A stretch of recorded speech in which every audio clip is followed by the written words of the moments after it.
મુંબઈમાં કોઈ દી આવી ખાવા જ ન મળે. તમે મુંબઈથી સ્પેશિયલ હા, મુંબઈથી હું આવ્યો. ઓકે. બોલતા હતા કે આ 500 રૂપિયા દેતા અમને આવો સ્વાદ નથી આવતો કુંભણની ભજી જેવો એમ. 100-150 કામના આવે, ઓછામાં ઓછા આવે. રાજકોટ ના આવે, ગાંધીનગર ના આવે, અમદાવાદ ના આવે, બગસરા ના આવે, અમરેલી ના આવે, બાબરા ના આવે, એટલે ધોળા ના આવે, વલભીપુર ના આવે, ધંધુકાના, ધોળકાના, ક્યાં ગામના આવે એનું કઈ નક્કી નહીં. Talaja, Bhavnagar, Sihor, Songadh.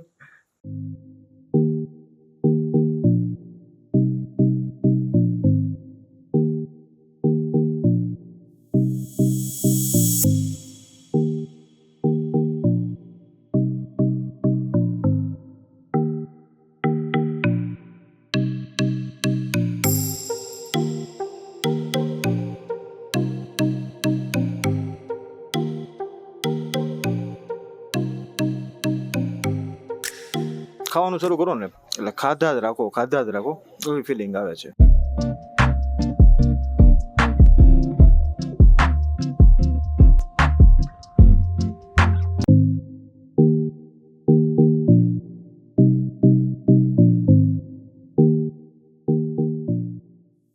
Hello guys, Yogiraj here and welcome back to a tripping foodie YouTube channel. તો આજે આપણો પહેલો વિડીયો છે કે જે આઉટડોર આપણે શૂટ માટે આવેલા છે અને તમે જોઈ શકો છો આજે આપણે કુંભણ આવેલા છે અને કુંભણનું શું ફેમસ છે આખા પબ્લિક કો માલુમ હે કોણ આને વાલા હે, તેરે કો નહીં માલુમ. તો કુંભણમાં આપણે આજે કુંભણી ભજી ખાવા આવેલા છે. તો ચાલો હવે અંદર જઈએ અને આજે આપણે આખી મેકિંગ પણ જોઈશું કુંભણની ભજીની કઈ રીતે બને છે અને ટેસ્ટ પણ કરીશું.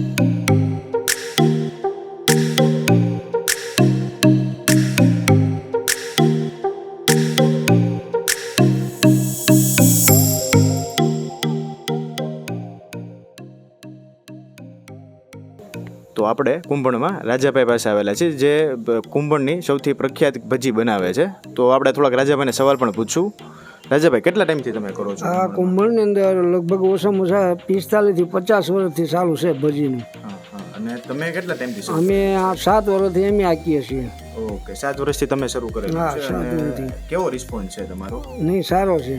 કિલોના અત્યારે 300 રૂપિયા છે. શરૂઆતમાં 200 થી ચાલુ કર્યું હતું, ઓકે, પછી 250 કર્યા, 250 માંથી 300 કર્યા, અત્યારે 300 રૂપિયા ભાવ છે. તમે કેટલા ટાઈપની એમ વેરાયટી બનાવો છો અહીંયા? 4 આઈટમ બનાવીએ છીએ. એક ભજી અને પૂરી અને બટેટાની પૂરી, બટેટાની સીપ અને મરચાની પટ્ટી. 4 આઈટમ બનાવીએ છીએ. ઓકે, અને એમાંથી મેક્સિમમ તમારી જે ફાવટ હોય એ કુંભણની ભજીમાં છે? કુંભણની મુખ્ય કુંભણની ભજી. અને જે ભજીયા કે એ તો મોટા ભજીયા બને, આ તો ઝીણી ભજી બને. કુંભણની પ્રખ્યાત ઝીણી ભજી તે મોટી ન આવે એમાં. આ માણસ એક માણસ ઓછામાં ઓછું 1-1.5 કિલો ખાઈ શકે. ઓકે, સમજો. 100 ગ્રામથી માંડીને 1-1.5 કિલો સુધી એક માણસ ખાઈ જાય છે. હું તો ઘણી વાર આવેલો છું 2-3 વાર, ત્યારે તે 200, 500, 300 ગ્રામ તો મેં પણ ખાધેલી છે. એક વ્યક્તિ 200, 300, 500 કિલો ખાઈ જાય.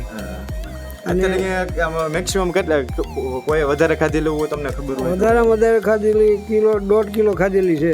ઓહો, એક વ્યક્તિ. હા, 1.5 કિલો. કુંભણની ભજી માટે આપણે કેટલા ઇન્ગ્રેડિયન્ટની જરૂર પડે છે, કોઈ વસ્તુની જરૂર પડે છે, એ રાજાભાઈ એક આપણને કહેતા જ છે કે આટલા વસ્તુની જરૂર પડે છે. પહેલા પ્રથમ તો આપણે મરચા જોઈએ, પછી આદુ જોઈએ, પછી ધાણા, કોથમરી, એને કોથમરી કહેવામાં આવે ધાણાને, કોથમરી જોઈએ, પછી લસણ જોઈએ, લીલું લસણ અને મીઠું. 4 આઈટમ 5 આઈટમ જોઈએ. તો આપણે હવે પહેલું સ્ટેપ શું છે કુંભણની ભજી બનાવવા માટેનું, એ રાજા દાદા પાસેથી જાણશું. તો રાજા દાદા, પહેલું સ્ટેપ શું હોય? પહેલું સ્ટેપ આપણે આ કોથમરી છે ધાણા, એને કાપીને ઝીણું કટિંગ કરીને અને ભજીની અંદર નાખવાનું, શીણાના લોટની અંદર. કરેલું છે જે કટિંગ એ મુજબ છે આ કટિંગ અત્યારે.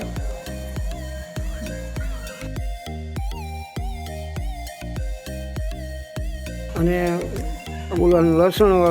લસણનું કટિંગ બી કરીને નાખવાનું અંદર, ઝીણું કટિંગ કરીને અંદર મિશ્રણ કરવાનું.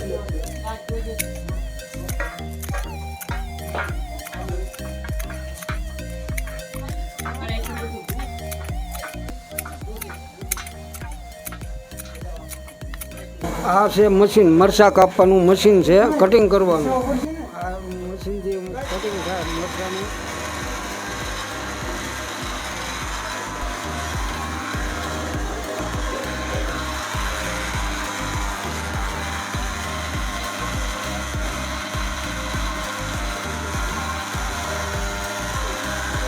આ જે છે એ આદુ છે. આદુ આ ખમણવાનું, ખમણીને પછી અંદર ભજીની અંદર નાખવાનું. ઓકે. હવે તો જે છે એ મેકિંગ છે કે કઈ રીતનું મેકિંગ થાય છે. હાલો આ નાખ્યું લસણ. આ લસણ છે. કોથમરી નાખી અને હવે આદુ નાખું છું.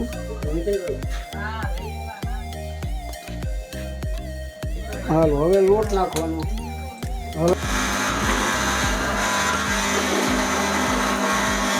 આ મીઠું નાખ્યું. હવે આ પાણી નાખું છું. અને હવે થોડાક મરચાં નાખવાના છે. હાલો હવે આ મરચાં નાખું છું. હાલો હવે આ મિશ્રણ કરું છું હવે ભજીનું. જે મેન છે એ મિશ્રણ અને પછી પાડવાની રીત. હા, પાડવાની રીત પછી મહત્વની છે. હા.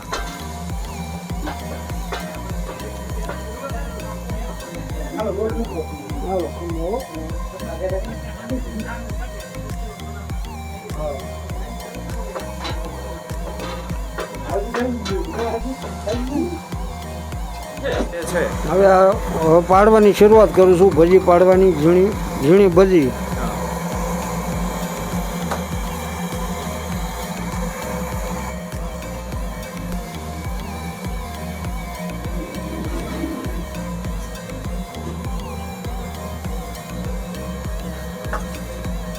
મેન તો આ જે છે આ આવડત જ છે કે કઈ રીતના પાડવી, મહત્વનું એ છે. મહત્વનું આ છે.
મારી જે અત્યાર લગીની જેટલી પણ ફૂડ ડીશ છે એની one of the best dish છે. હું જે ટ્રાય કરું છું કેમ કે મને તો ખબર જ છે કે એનો ટેસ્ટ બહુ સારો છે. એટલે તમે પણ ક્યારેક પણ જો પાલિતાણા આવતા હો તો રસ્તામાં જ કુંભણ આવે છે, તો અવશ્યથી તમે ટ્રાય કરવા આવી શકો છો. તો આપણે અહીંયા જે ઓલરેડી જે કસ્ટમર ખાવા આવેલા છે એની પાસેથી પણ રિવ્યૂ લેશું. આપ કેટલા ટાઈમથી અહીંયા આવો છો? અમે મહિનામાં 4-5 વાર અહીંયા વધારેલા ધોયું છે. અને રાજુદાના ભજીયા એટલે ગજબના, વાત જ ન પૂછો તમે.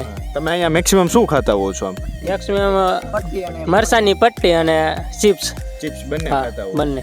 અને સારે મજા લેતા હોય છે બહુ. ને તમે કયા ગામથી આવેલા છો ખાવા માટે? સેંજળિયાથી. અમે સેંજળિયાથી આવી છે, બાજુનું ગામ છે. તમે બંને ભાઈઓ સેંજળિયાથી આવેલા છો?